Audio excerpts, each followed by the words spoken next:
নৃশংসভাবে খুন করা হয়েছিল নোয়াপাড়ার প্রাক্তন বিধায়ক সুনীল সিংয়ের আত্মসহায়ককে।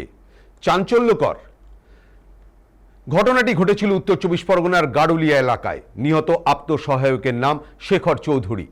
উল্লেখ্য, গারুলিয়ার বাসিন্দা শেখর চৌধুরী নিজের এলাকায় মদ্যপানের প্রতিবাদ করেছিলেন কিছু মদ্যপ যুবকের বিরুদ্ধে। এরপরেই শেখরকে বেধড়ক মারধর করে হত্যা করার অভিযোগ ওঠে। খুনের ঘটনার প্রেক্ষিতে 3 জনকে গ্রেপ্তার করে পুলিশও। পরিবারের একমাত্র রোজগারে ছিলেন শেখর চৌধুরী। ফলে তার মৃত্যুর পর চরম আর্থিক সংকটে পড়ে তার পরিবার। এমন পরিস্থিতিতে অসহায় পরিবারটির পাশে দাঁড়ান নোয়াপাড়ার বিজেপি বিধায়ক তথা রাজ্যের শ্রম ও পরিবহন মন্ত্রী অর্জুন সিং। নিহত শেখরের পরিবারের হাতে তুলে দেন 5 লক্ষ টাকার আর্থিক সাহায্য। পাশাপাশি পরিবারের এক সদস্যকে গারুলিয়া পুরসভায় চাকরির ব্যবস্থা করার প্রতিশ্রুতি দেন মন্ত্রী। এছাড়াও এই কঠিন সময়ে সর্বদা মৃতের পরিবারের পাশে থাকার আশ্বাসও দিয়েছেন বিধায়ক এবং মন্ত্রী অর্জুন সিং।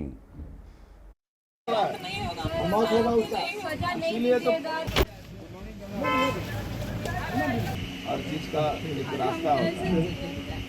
अब कैसे दिन देखो तो এখানে গারুলিয়াতে তৃণমূলের কিছু ওই বিবেক নাকি বিবেক যাদব এরকম কতগুলো লোক ছিল আগেকার যে তৃণমূলের নেতা এখানকার আছে নন্হে সিং, ওরই সঙ্গে এরা থাকতো।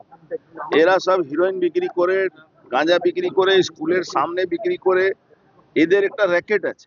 এই ছেলেটা বাধা দিতে গেছে কে পিটিয়ে মেরে দিয়েছে। প্রতিবাদ করেছে, ওটাই বলছি, বাধা দিতে গেছে তার জন্য তাকে পিটিয়ে মেরে দিয়েছে। আমি অবাক হয়ে গেলাম, এরকম একটা জায়গাতে কাউকে পিটিয়ে মেরে দেওয়া এইটা এখানে কাম্য নেই। এখানকার লোকগুলোকেও তার প্রতিবাদ করা উচিত ছিল যখন ওকে মারছিল। আমরা প্রেসার দিয়ে, এখানে সুনীল সিং ছিলেন, যত বিজেপি কর্মীরা আছে, প্রেসার দিয়ে সঙ্গে সঙ্গে 3 জনকে অ্যারেস্ট করানো হয়েছে। 3 জনই অ্যারেস্ট হয়েছে। ওর মাসি যে আছে ওকেও খোঁজা হচ্ছে, ও অ্যারেস্ট হবে।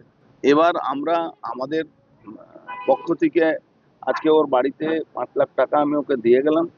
এখন টাকা দিয়ে তো কোনো মৃত্যুকে এক সমস্যার সমাধান হয় না। পাশেই মিউনিসিপ্যালিটি আছে, আমরা চেষ্টা করব মিউনিসিপ্যালিটিতে ওর শ্রাদ্ধ কর্ম দিতে যাওয়ার পরে ওর বউকে চাকরি দেওয়া, যাতে ওর একটা বাচ্চা আছে সে বাচ্চাকে বাঁচিয়ে রাখলে। আর এখানে গারুলিয়াতে তৃণমূলের কিছু ওই বিবেক নাকি বিবেক যাদব এরকম কতগুলো লোক ছিল আগেকার যে তৃণমূলের নেতা এখানকার আছে নন্হে সিং, ওরই সঙ্গে এরা থাকতো। এরা সব হিরোইন বিক্রি করে, গাঁজা বিক্রি করে, স্কুলের সামনে বিক্রি করে, এদের একটা র্যাকেট আছে। এই ছেলেটা বাধা দিতে গেছে কে পিটিয়ে মেরে দিয়েছে। প্রতিবাদ করেছে, ওটাই বলছি, বাধা দিতে গেছে তার জন্য তাকে পিটিয়ে মেরে দিয়েছে। চেষ্টা করব মিউনিসিপ্যালিটিতে ওর শ্রাদ্ধ কর্ম দিতে যাওয়ার পরে ওর বউকে চাকরি দেওয়া, যাতে ওর একটা বাচ্চা আছে সে বাচ্চাকে বাঁচিয়ে রাখলে।